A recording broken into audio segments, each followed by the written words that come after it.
இப்போ front neck வந்து 6 inch, 6 ஒரு புள்ளிக்கு வச்சிங்கன்னா அந்த 6 இன்ச்சு வந்து வந்துடும். இங்கே தான் வந்து இந்த கோடு இருக்குது, பேக்கோட அந்த கோட்லேயே வந்து எடுத்துக்கலாம். இந்த மார்க்கும் வந்து எடுத்துருங்க, ஆமல் மார்க்கும் எடுத்துட்டிங்கன்னா எடுக்கணும், அப்போ தான் வந்து நமக்கு கரெக்டாகும். இப்போ பேக் வந்து நமக்கு தேவையில்லை, நிப்பிள் பாயிண்ட் இங்கே தான் இருக்குது. ஓகேவா? இப்போ பேக் நமக்கு தேவையில்லை. ஓகே, இது ஒரு மெத்தடு. இன்னொரு மெத்தடும் இருக்குது, ஒவ்வொன்றா பார்ப்போம். இப்போ நிப்பிள் பாயிண்ட்டுக்கு வந்து நம்ம மார்க் போட்டுருவோம். இப்போ ப்ளவுஸோட லென்த்து அப்படின்னு பார்த்தீங்கன்னா டோட்டலாக 16 இன்ச்சு வரும். ஏன்னா பேக்கை விட 1.5 இன்ச்சு அதிகமாக வரும் ஃப்ரண்ட்டு. Bag 15, front 16. 16லேருந்து இப்போ இந்த டாட்டு நமக்கு கணக்கு வேணும் இல்லையா? 16லேருந்து 2.5 இன்ச்சை வந்து லெஸ் பண்ணுங்கள். இந்த பட்டியோட கணக்கு 2.5 இன்ச்சு வந்தால் போதும். அப்போது 14 இன்ச்சு, 14 இன்ச்சு வந்து நமக்கு வேணும்.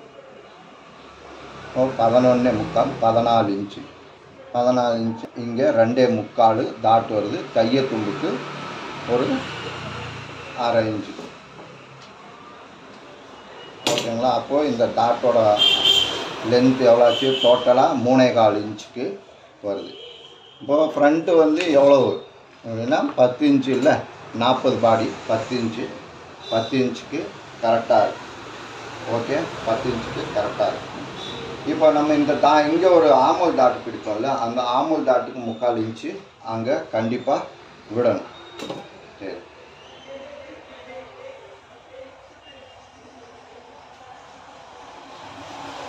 ரவுண்டிங்கை எடுத்துக்கலாம். இப்போது பாடியோட ஸ்கேல் இப்படி வச்சுக்கோங்க. பாடியோட கணக்கு 43. பாடி 43 ப்ளஸ் 1 இன்ச்சு, 44 இன்ச்சு வேணும். 43 ப்ளஸ் 2, இந்த பக்கம் 1 இன்ச்சு, அந்த பக்கம் 1 இன்ச்சு. இப்போ 43, 45 வேணும். 45, 40, 41, 42, 43, 44, 45, 11.25 வேணும்.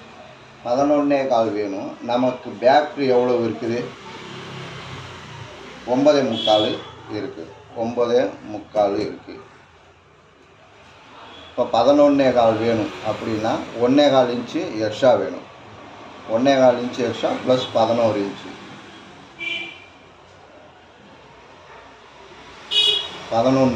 11 இங்கே வந்துருச்சு. ஓகேங்களா? இப்போ 1.25 இன்ச்சு வந்து நமக்கு எக்ஸ்ட்ரா. அந்த 1.25 வந்து ஃப்ரண்ட்டில் தள்ளலாம், இல்லைன்னா சைடில் தள்ளலாம். இந்த 1.25 வந்து எப்படின்னா 2 பக்கமும் பகிர்ந்து நாம் தள்ளுவோம். 1.25 3/4 இன்ச்சு, 1.5 இன்ச்சு, 1/2 இன்ச்சு ஒரு புள்ளி இங்கே தள்ளுங்க, 1/2 இன்ச்சு ஒரு புள்ளி இங்கே தள்ளுங்க. இது வந்து இப்படி இங்கே வந்து இப்போ 43 இன்ச்சு டாட் வந்து இருக்குது. இப்போ மத்தியில் ஒரு பாகம் போங்க, 40, 41, 42, 43, 4.25 புள்ளி 4 இன்ச்சுக்கு டாட் மாறப்படும். இப்போ இடுப்பு அளவு, இப்போ இந்த டாட்டோட வந்து நார்மலாக பண்ணாதான் ப்ளவுஸுக்கு இதுக்கே வந்து டாட் இதே கணக்கு எப்படி அப்படின்னா இதில் பாதி. இப்போ இந்த 3.25 பாதி 1.25 புள்ளி, 1 புள்ளி, 1.5 புள்ளி. சரிங்களா? இப்போ 33 தான் வந்து இடுப்பு, 33 இன்ச்சு இடுப்பு, 30, 32, 38, 4.5 இன்ச்சுக்கு வந்து டாட் விழுகுது. இவங்களுக்கு வந்து இந்த பாடிக்கு வந்து கப் சைஸ் ரொம்ப பெருசு, 4.5 இன்ச்சு வந்து டாட் விழுகுது. இப்போது 2.25 போட்டிங்கன்னா இவங்களுக்கு வந்து கரெக்டாக வரும். பார்த்தீங்கன்னா இது ஸ்ட்ரைட்டாகவே வந்துடும். ஓகேவா? இப்போ இதுதான் வந்து கணக்கு. இப்போ 6.5 இன்ச்சு இருக்குது. இவங்களுக்கு வந்து நெக்கு ரொம்ப சின்னது தான் இது. ஆக்சுவலாக இந்த பாடிக்கு இந்த லென்த்துக்கு நெக்கு வந்து 7 இல்லைன்னா 7.5 இன்ச்சு வரும். 7.5 இன்ச்சு வரும்போது தான் இது 5.5 இன்ச்சுக்கு வந்து வரும். இது எவ்வளோ வேணாலும் நம்ம ஏற்றிக்கலாம்.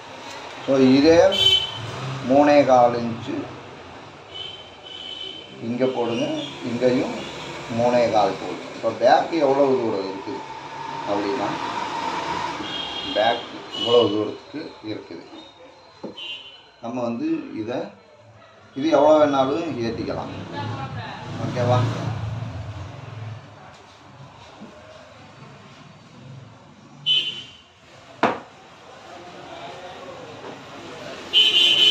இதான் வந்து இது 2ல் அந்தரையில் பாதி 2.25 டாட்டு இப்படி கிராஸாக தான் வரும்.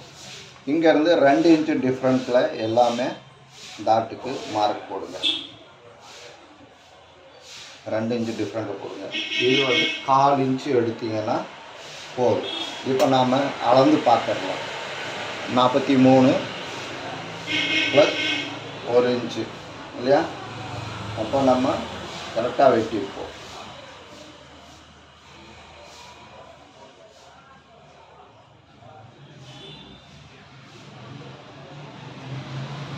இருபத்தி 2 இன்ச்சு.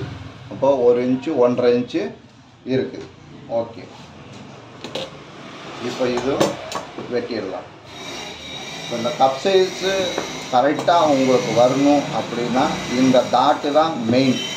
நம்மளாம் வந்து டாட்டை வந்து முடிவு பண்ணக்கூடாது. 43 இன்ச்சை 10ஆக பிரித்தாக்கா 4 ஒரு புள்ளி அப்படின்னு சொல்லி அந்த கணக்கில் இது பிரித்தோன்னா சரி வராது. ஒவ்வொரு பாடிக்கும் ஒவ்வொரு விதமாக வந்து இது வந்து இந்த டாட்டை ப்ளவுஸே வந்து நிர்ணயிக்கும். அந்த மாதிரி எடுத்துக்கிட்டோன்னா ஃபிட்டிங் நல்லா உட்காரும். இது இங்கே வச்சுக்கலாம். இங்கேருந்து ஒரு கிராஸ் எடுத்துக்கலாம். ஸோ இந்த கிராஸில் தான் வைக்க போகிறோம். ஏன் இந்த கிராஸு இங்கே ஒரு கிராஸ் எடுத்தோம், இங்கே ஒரு கிராஸ் எடுத்தோம், பேக்கில் ஒரு கிராஸ் எடுத்தோம்னா ஷோல்டு கல்டு வருதுன்னு சொல்கிறாங்களே அந்த பிரச்சனை இதில் வராது. இங்கே ஒரு கிராஸு, இங்கே ஒரு கிராஸு, பேக்கில் ஒரு கிராஸு, இந்த பட்டியில் ஒரு கிராஸ், இதெல்லாம் வரும்போது நெக்கு உள்பகுதிக்கு இன்சைடுக்கு தான் வருமே தவிர அவுட் சைடுக்கு வந்து போகாது. ஓகே,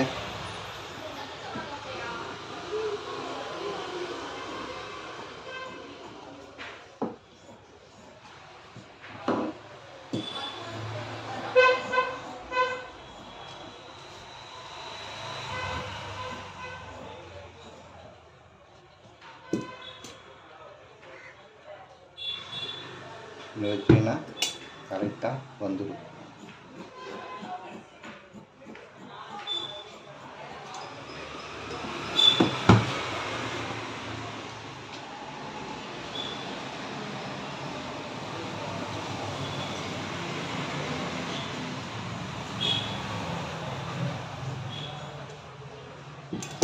பேக்கில் இந்த பட்டி எவ்வளோ வரும்னா 3.25 இன்ச்சு. இந்த கோட்டுக்கு மேலே இந்த நிப்பிள் பாயிண்ட் போட்டுருக்கு இல்லையா, இதுக்கு மேலே வந்து பட்டி எக்காரணத்துக்கு கொண்டு போகக்கூடாது. அதான் வந்து ரீசன். போச்சுன்னா ப்ளவுஸு ரொம்ப இழுக்கும். இதை வேணால் நம்ம இன்னும் கூட வெட்டலாம். பட்டி இங்கே பெருசாகும். இந்த கப்புக்கு வந்து பெரும்பாலும் பட்டி பெருசாக தான் வரும். பெருசாக வந்தால் தான் இந்த கப்பே வந்து ஷூட் ஆகும். ஓகே, இப்போ இது வெட்டியாச்சு. இப்போ கை வெட்டலாம். எப்போதுமே வந்து பேக் வெட்டினோன்னா கை வெட்டிடலாம். ஆனால் நம்ம இன்றைக்கி வந்து ஃப்ரண்ட்டு வெட்டிட்டு அப்புறம் தான் வந்து கை வெட்டுறோம்.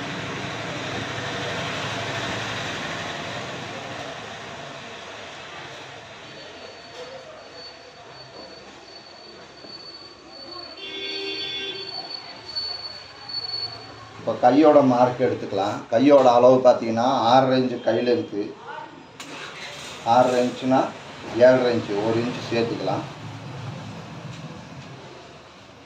இவங்களுக்கு ஆம்பளுக்கு இந்த இது எவ்வளோ இறக்கணும் அப்படின்னா 4 இன்ச்சு இறக்கலாம். பாடி வந்து 40, அப்பர் பாடியில் 4 இன்ச்சு, 4 இன்ச்சுக்கு இறக்கலாம்.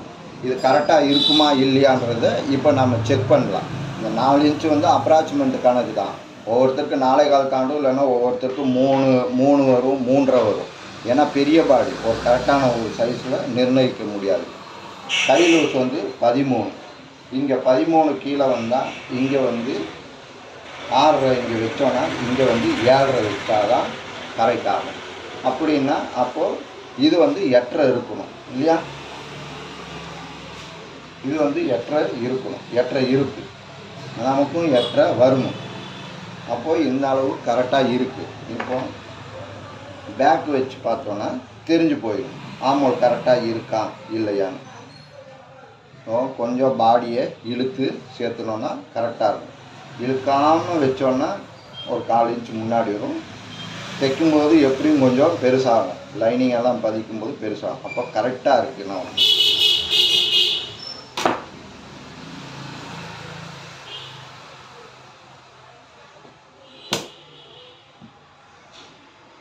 ஒரு 1/4 இன்ச்சு முன்னாடி வச்சுக்கோங்க.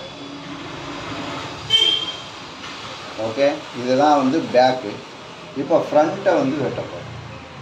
ஃப்ரண்ட்டுக்கு மாறி ஓகே, பேக்கு ப்ளஸ் இது வந்து ஃப்ரண்ட்டு.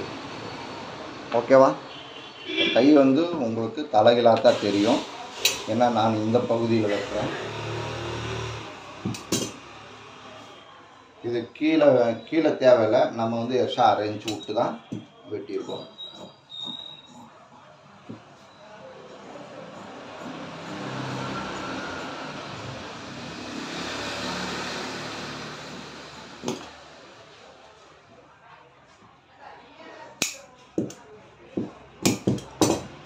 ஸோ இதுதான் கை.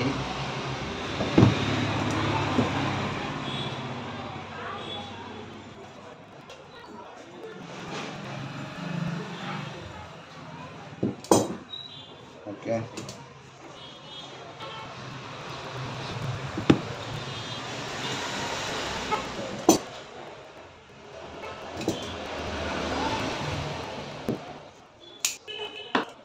கையும் வெட்டியாச்சு. ஓகே, இப்போ பட்டு வச்சுக்கலாம். பட்டு வைக்கலாம். பட்டு வந்து ஒவ்வொருத்தர் ஒவ்வொரு ஸ்டைல் வெட்டுவாங்க. இது பட்டு பண்ணலாம். ஓகேவா?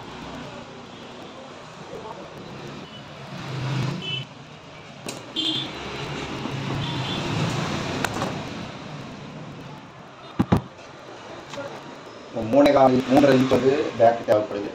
ஃப்ரண்ட் எவ்வளோ தேவைப்படுது அப்படின்னா இதில் இருந்து பார்த்தீங்கன்னா அதே 3 இன்ச் தான் தேவைப்படும். ஏன்னா இதில் பாதி 3.5 அப்படின்னு ஃப்ரண்ட் வந்து 3 இன்ச், இதுவும் 3 இன்ச்சு, ஃப்ரண்ட்டும் 3.5 இன்ச்சு. ரெண்டுமே வந்து 3.5 இன்ச்சு, ஃப்ரண்ட்டும் 3.5, பேக்கும் 3.5. 3.5 கூட வந்து 1 இன்ச்சை சேர்த்திக்கங்க. So 4.5 inch, 4.5. ஏன்னா நம்ம கீழையும் தைய தும்பு, மேலையும் தைய தும்பு. இதில் இருந்து 3/4 இன்ச்சுக்கு வந்து மார்க்கை போடணும். 3/4 இன்ச்சுக்கு மார்க்கை போட்டு இது போட்டுக்கலாம்.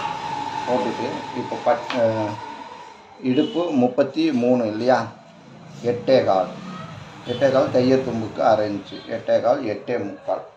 அப்போது இதுதான். ஸோ வெட்டுறதுக்கு இங்கே ஒரு மார்க்கு. இப்போ இந்த பட்டி வந்து எப்படி நம்ம கரெக்டாக இந்த ப்ளவுஸ்க்கு பட்டி எப்படி ஷூட் ஆகும் அப்படின்னா, இந்த பட்டி வந்து கொஞ்சம் கிராஸாக, ரொம்ப இல்லை, லைட்டாக ஒரு கிராஸ் எடுத்துக்கணும்.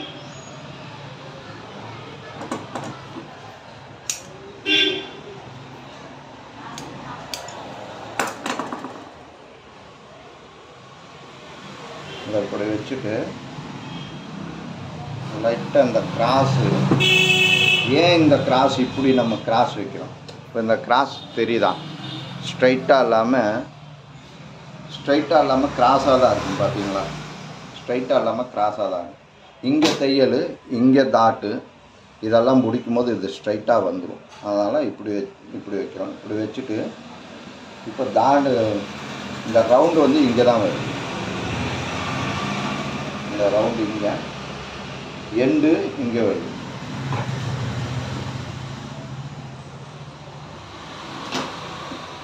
இப்போ இப்படி தான் வந்து வருது இல்லையா? இப்படி வருது. இது எவ்வளோ இருக்குது? இந்த பட்டி கரெக்டாக வருதுன்னா எவ்வளோ இருக்குது? 4 இன்ச்சு, 10 இன்ச்சு.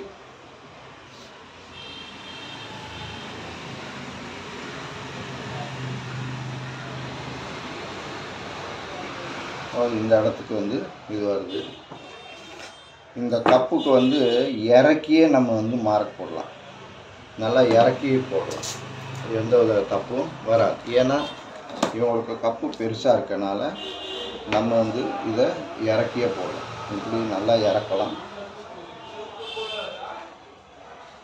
ஸ்கேல் இருந்து ஸ்கேலில் மார்க் போடுறவங்க ஸ்கேலில் மார்க் போட்டுருவாங்க.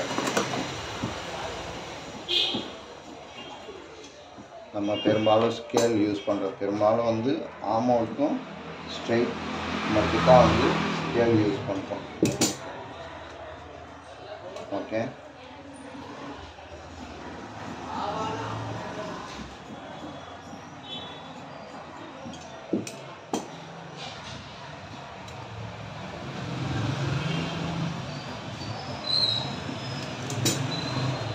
இந்த மாதிரி கொஞ்சம் இந்த இடத்துல பெண்டு இருக்கணும். இந்த இடத்துல பெண்டு இருக்கும். ஏன்னா அப்போ தான் வந்து இவங்களுக்கு அந்த கப் ஷேப் வந்து கரெக்டாக உட்காரும். இந்த கப் ஷேப் எப்படி வருதுன்னு பார்த்தீங்கன்னா,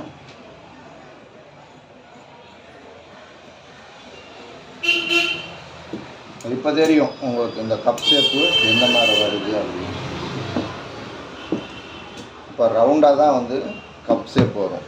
இப்போ இந்த கப் ஷேப் எடுக்கும்போது அவங்களுக்கு ரவுண்டாக தான் வந்து இருக்கும் இல்லையா?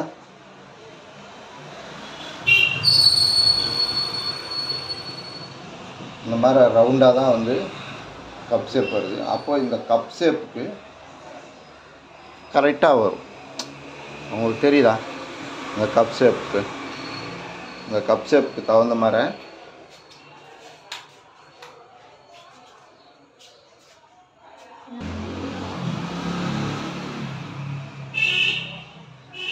இந்த ரவுண்டு கரெக்டாக வரும். இந்த மாதிரி வெட்டினா தான் வந்து இந்த ரவுண்டு வந்து கரெக்டாக வரும்.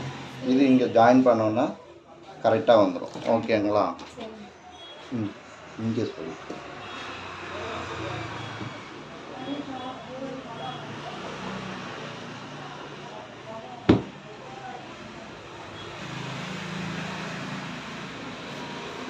இது வந்து ஜாயின் பண்ணிங்கன்னா இப்போ இங்கே தையத்தூம் போட்டால் இங்கேயும் தையத்தூம், இங்கேயும் கரெக்டாக வந்துடுச்சா, இங்கே தையத்தூம் போயிடுச்சு, இங்கேயும் சரியாக வந்துடுச்சு. அவ்வளோதான். Okay, thank you.